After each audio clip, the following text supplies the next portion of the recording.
Bismillahirrahmanirrahim. Assalamualaikum warahmatullahi wabarakatuh. Alhamdulillah wa syukurillah wala haula wala quwata illa billah. Asyhadu an la ilaha illallah wa asyhadu anna Muhammadan abduhu wa rasuluh alladzi la nabiyya wa la rasula ba'da. Semoga pemirsa semua dalam keadaan sehat walafiat serta lancar dalam segala urusannya, serta dilapangkan hati dan rizkinya agar dapat melaksanakan segala tugas-tugas baik sebagai hamba Allah maupun khalifatullah. Pemirsa yang dirahmati Allah Subhanahu wa taala, adapun pembahasan kita kali ini adalah arti dan makna ideologi. Namun sebelum masuk kepada pembahasan, bagaimana biasa kami memohon bantuan dari para pemirsa semuanya untuk tetap mensubscribe, like, share, serta komennya, dan untuk tetap menyalakan tombol loncengnya agar tidak ketinggalan pembahasan dan update dari channel peradaban ini. Ideologi berasal dari kata dalam bahasa Latin di Eropa. Maka pengertian ideologi berkembang sebagaimana perkembangan alam berpikir orang Eropa.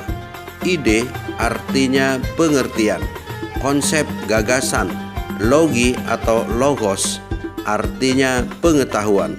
Ideologi artinya pengetahuan tentang dasar-dasar pengetahuan. Di Eropa pada masa sebelum Karl Marx, pengertian ideologi ialah pengetahuan tentang ide, gagasan untuk menerangkan realitas yang ada. Dalam menerangkan realitas yang ada, ideologi berbeda dengan mitologi. Karena mitos adalah penangkapan realitas alam dalam bentuk cerita yang mengandung nilai. Kenyataan infrahuman dituangkan dalam cerita yang mengandung nilai-nilai dengan personifikasi kenyataan.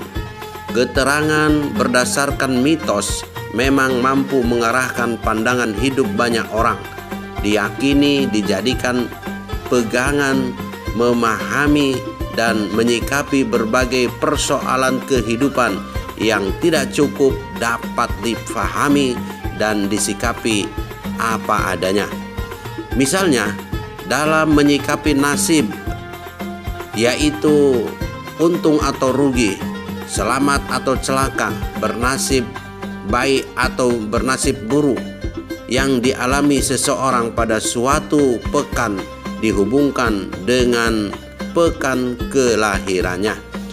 Dalam berpikir manusia terus berkembang sehingga keterangan berdasarkan mitos seperti itu tidak memuaskan akal manusia.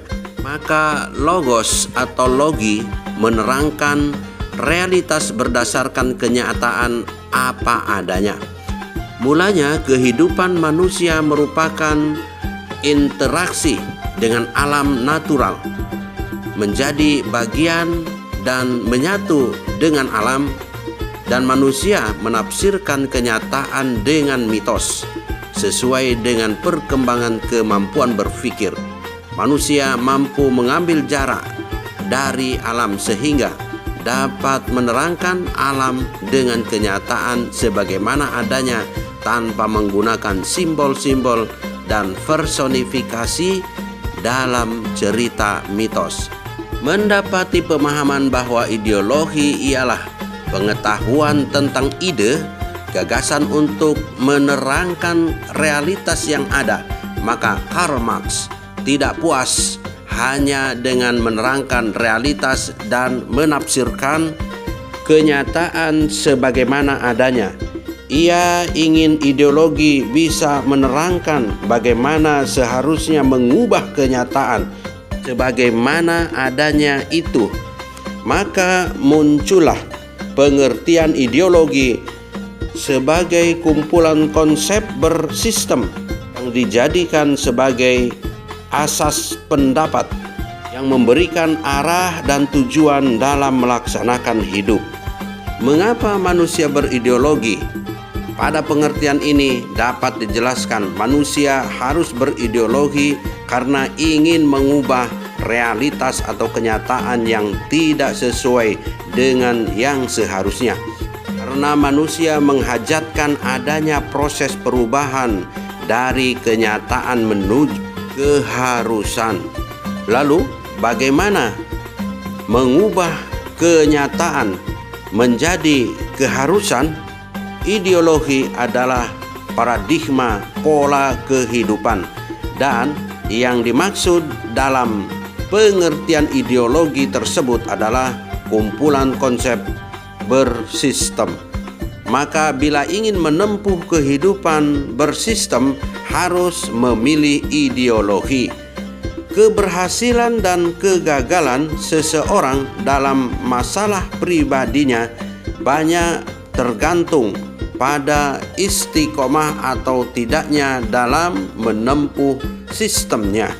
Seperti orang yang bepergian ke sesuatu negeri, tempat yang dituju harus jelas di mana adanya, bagaimana transportasi yang memungkinkan untuk sampai, dan membutuhkan waktu perjalanan berapa lama. Haruslah jelas sebagai serangkaian sarana, waktu, terminal-terminal, dan sebagainya yang satu sama lain saling berkaitan. Dengan demikian, perjalanan seseorang menjadi sistematis. Apabila sebagian dari sistem itu tidak bisa diistiqomahi sebagaimana mestinya, maka rencana sampai di suatu tempat pada waktu yang telah ditentukan akan terganggu atau gagal. Apalagi apabila tujuan kehidupan itu hanya bisa tercapai secara sempurna bila ada kebersamaan dengan sesama yang lain, bukan sendiri-sendiri, maka sistemnya harus jelas sehingga masing-masing individu bagian dari kebersamaan mencapai tujuan itu tahu bagian mana, pada saat kapan, dan sebagai apa ia harus mengistiqomahinya sebagai amanat yang ia pantang mengkhianatinya. Suatu contoh adalah apa yang dikemukakan sebagai berikut.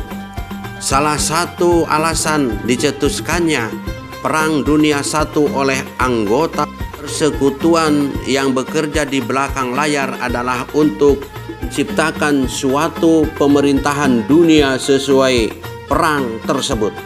Kalau Anda ingin memiliki monopoli seluas negara, Anda harus menguasai pemerintahannya.